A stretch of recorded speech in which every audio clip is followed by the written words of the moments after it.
So my first question is, how did the Pontani Sisters start? The Pontani Sisters started. I moved to New York City and I wanted to be a dancer. So I started dancing with modern dance companies all over the city, and I was attending the Alvin Ailey School of Dance. But I kind of got bored with modern dance because it was like imitating a tree and pretending like, you're part of the wind and all that stuff. And I really, really was craving, false eyelashes and rhinestones and all that stuff. So I used to always look in Backstage, which was a paper at the time. Now they do it on the computer, but back in the day, we used to actually pick up the paper from the store.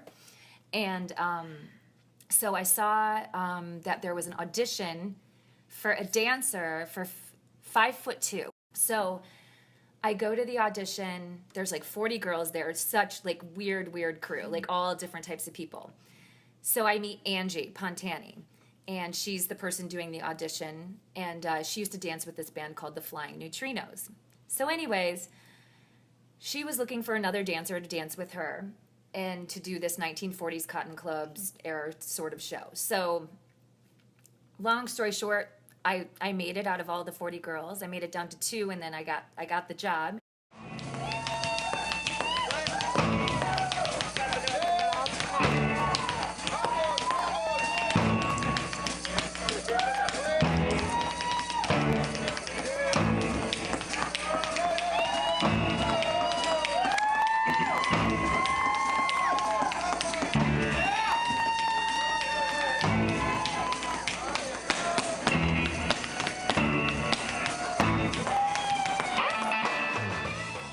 We started doing shows everywhere, and I remember the Village Voice did a article on us, and that's when the Village Voice was like, it was like you went and got your Village Voice I think it was Wednesday. We started booking out our own tours on our own, and burlesque just started booming. I started with the Pontani Sisters in '99. Technically, I was hired for a gig for 2000, and our crew of women that have come into the city in the '90s were like the resurgence of it.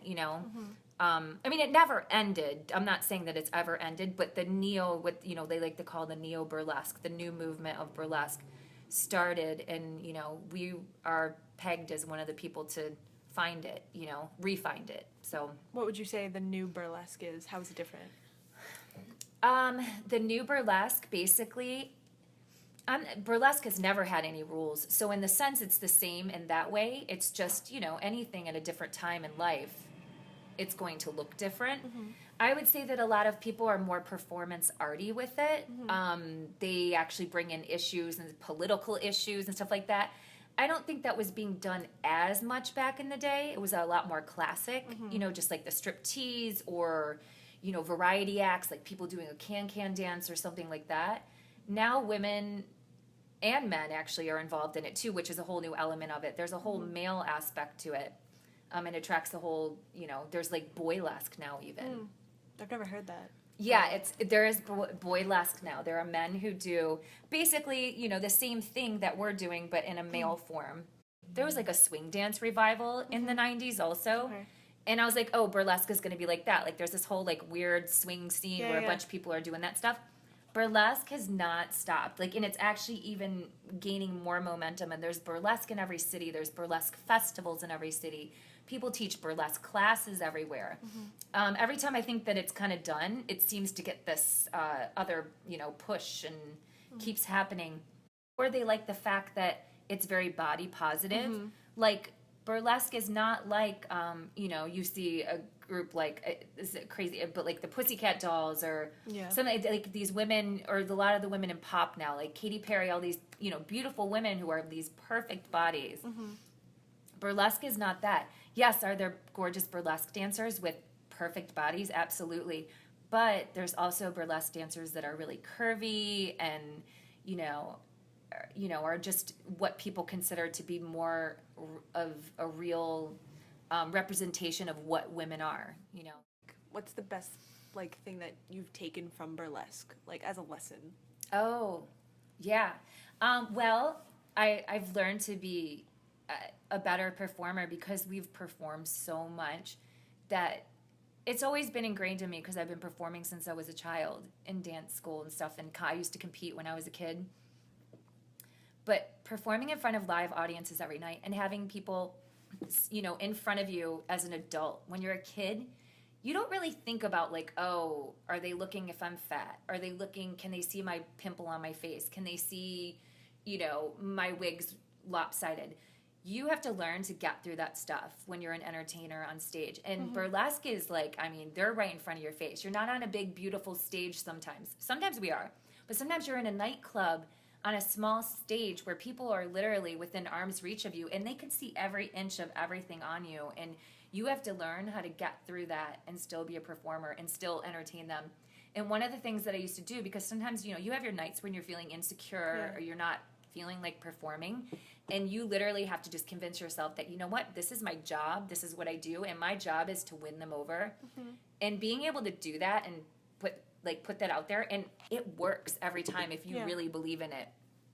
What would you say being in it is like something that you would want people to like take away from seeing an actual burlesque number? Ooh, that's a really good question. That, actually, I've never been asked that question. That's one of my favorite ones ever. I don't know. I feel like it's because... No, that is one of the best questions I've ever been asked. Because as dancers, some people stereotype just any type of dancing. So what do you think for... Absolutely.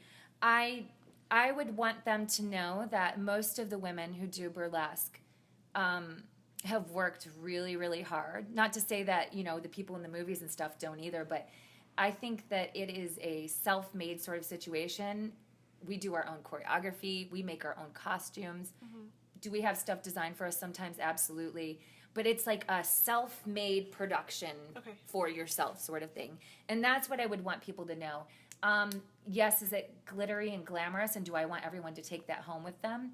But there's so much more soul to it than what you see in like a movie burlesque or what people's perception of is it. It's not just a feather boa. Everyone pictures the ba da da da da da with the feather boa. It's so much more than that. There's so many more levels to it. And again, if you haven't seen the new burlesque and what people are doing out and about, you wouldn't even understand it from seeing the movie burlesque. It's totally different. Everyone pictures garters, red boa, fishnets, done. So much more to it than that. And I think that's what I want people to know. If I don't have kids, I'm always like, who am I going to tell those grandmom stories to? Like, you know, when I was a youth, you know, I traveled around. I'll just do it to you guys. Yeah, I was just going to say that. I do it to you guys already. I'll do it to my students. Will have to listen to me. Okay. I think that's all I have. So thank you so much. Thank you.